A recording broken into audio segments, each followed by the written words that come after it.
جس بندے نے آج تک office of public office hold نہیں کیا اس کے گربان میں نیب کو نہیں جھانکنا چاہیے. اس کے لیے ملک کے دیگر قوانین موجود ہیں, انہیں اس کے تحت ٹرائی کرنا چاہیے. ہاں جہاں پہ وہ بالکل اب بیٹر کے طور پہ سامنے آ رہا ہے کہ اس نے اس سرکاری ملازم کے ساتھ یا ہولڈر آف پبلک آفس کے ساتھ مل کے جرم کیا ہے, تو پھر وہ 109 میں وہ جو ایز این بیٹر اس میں روپ ان ہو جائے گا. لیکن یہ جو ایمبیگوٹی ہے, ایمبیگوٹی نہیں بلکہ اس پہ تو کوئٹہ سے یہ کام شروع ہوا تھا, پھر سپریم کورٹ نے اس کو وہاں پہ ہولڈ کر دیا کہ yes private individuals can validly be prosecuted under the existing NAB laws. تو ان کو بالکل نکالنا چاہیے. آپ نے یہ بوجھ ڈالا ہوا ہے. ایک چیز سے تھوڑا سا میں کروں گا, شاہد صاحب نے خوبصورت بات کی کہ کمیشن ہونا چاہیے. میری رائے یہ تھی ان میٹنگز میں بھی کہ بالکل ایک اوور سائٹ کے لیے کمیشن آپ رکھیں, اور چاہے چیئرمین نیب کی جیسے اپوائنٹمنٹ ہے, چیئرمین آف کمیشن کی اپوائنٹمنٹ بھی پارلیمنٹ کے ذریعے ہو, اور وہ آپ ایک صرف جوڈیشری سے بندہ لے لیں. لیکن ان کے نیچے آپ دیکھیں 18ویں ترمیم کے بعد جب نیب لاز آپ اپلائی کروا رہے ہیں جو کہ اصولاً نہیں ہونے چاہیے صوبائی معاملات کے اوپر بھی, تو پھر صوبوں کا آپ کو خیال کرنا چاہیے.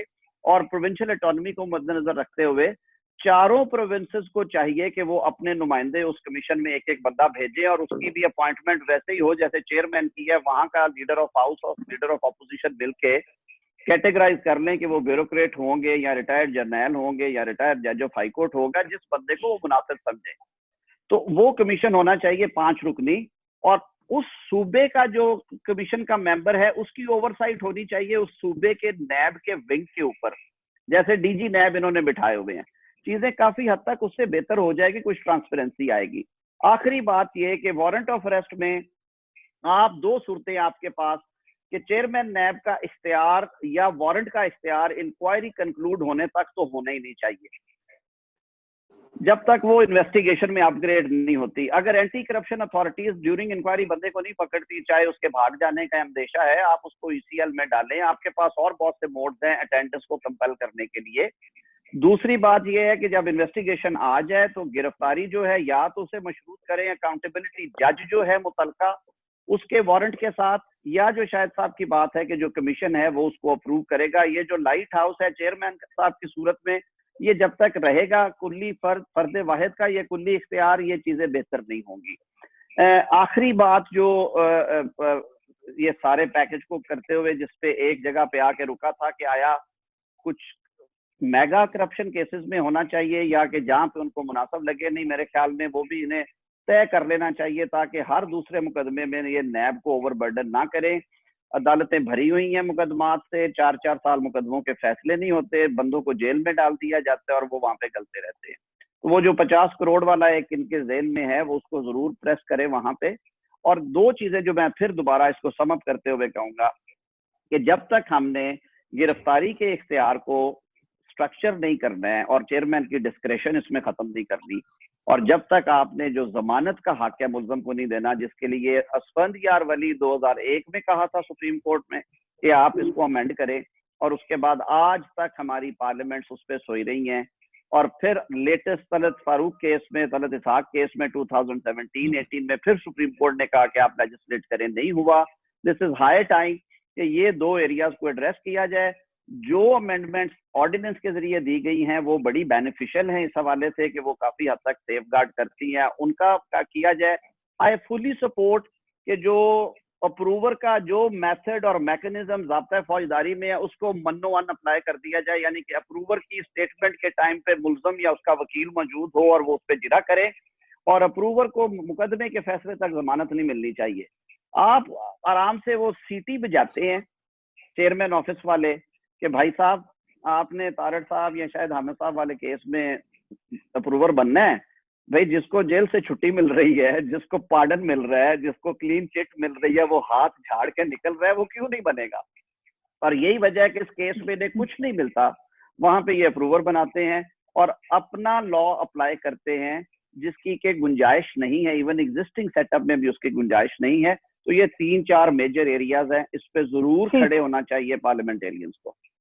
ٹھیک ہے. آپ خرم دستگیر صاحب, ہم آپ کی طرف آتے ہیں, آپ ہمیں انفارم کریں کہ پولیٹیکل کنسنسس کہاں تک ہے, کیا یہ صرف اپوزیشن کی حد تک ہے یا گورنمنٹ بھی کوئی آن بورڈ ہے, اور اب جب یہ لیپس ہو جائے گا جو ایگزسٹنگ امینڈمنٹ ہے تو کیا پلان ہے پارلیمنٹ کا ڈیورنگ کووڈ ادروائز